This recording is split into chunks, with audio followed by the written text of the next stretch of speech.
Hi everyone, we are at IFA 2013 and Samsung is showing off the Galaxy Gear. This is its first major venture into the wearables market. Now the Galaxy Gear, as you can see here, has a 1.63 inch display. It is a 320 by 320 resolution. Let me just give you a really quick hardware tour. Of course you have the face here. On the back you have a nice little metal clasp. Make sure we click it in.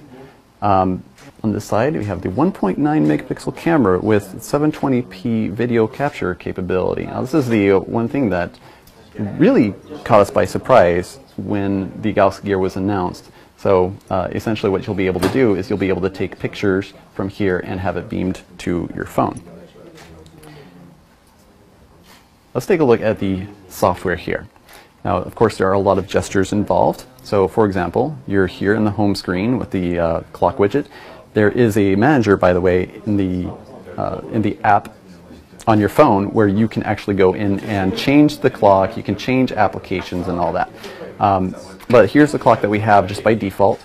If you move up, then, as you can see, we've got the camera. And you can take pictures or videos. Let's go into the menu. All right, so we have the option for video size. Okay. Now, to get out, what you can do is just swipe down from the top. And if you keep going, then you go back to the home screen.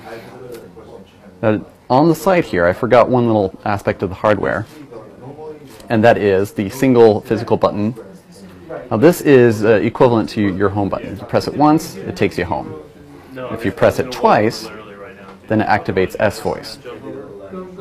Now S-Voice certainly is going to be handy in the wearables market because this gives you the option to say that you want to make a phone call, you want to do text messages, whatever, so that way you can be totally hands-free. Our only gripe about it is we would love to see an option where you don't have to press this button with another hand, where you can just have something like OK Google Now and have it automatically listen for your voice and hear it and activate that way. So that way if you're on a bike, for example, you're not trying to have to mess around with all this at the same time. You know, you gotta practice bike safety and driving safety if you're into that sort of thing. Okay, so from the home screen you can just swipe right and you got notifications right here. You just press it and it takes you straight in. Okay, so no notifications that we need to worry about right now. So let's move on. Voice memo, S-Voice, like all these are certainly what you would expect. Now music here, this, whenever you go in and you set something up with your music player, you press play, what happens is it will start playing on your phone. Now at launch it's going to be compatible with your Galaxy Note 3 and the Galaxy Note 10.1 2014 edition, both of which are running Android 4.3. At some point down the road, there are going to be plenty of other Galaxy devices that have this capability that will be compatible. The thing is, you'll need to have a software update that gets it up to Android 4.3 TouchWiz as well. Pedometer, so that's going to be huge with running, for example. There is certainly a huge emphasis on health and healthy living. Of course, you got the settings, easy enough to get around. Now, it's not going to be like as responsive as you would expect on a phone, but of course this is an earlier model. It's also the very first Galaxy Gear, so you know there may be a few little things that need some ironing out. One other huge aspect of the Galaxy Gear is the apps. At launch, it's going to start with 70 different apps.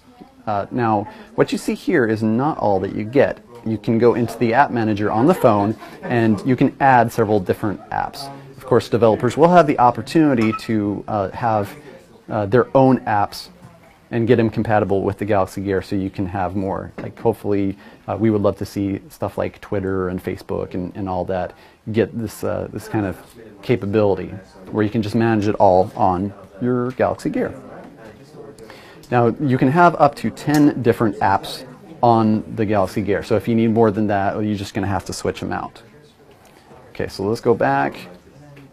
So we also have call logs and contacts. You can access all of these and initiate phone calls and take notes and do all sorts of different things directly from your Gear. Galaxy Gear is going to be available sometime later this year. This is the same thing with the Note 3, so we have a high suspicion that the two devices will likely become available right around the same time. We also don't know what the pricing is going to be, so we're going to keep an eye out for that. And also be sure to check out our hands-on at Engadget.com, where we go into more detail about all the different specs and our first impressions of the Galaxy Gear. Thanks again for watching. This is Brad with Engadget.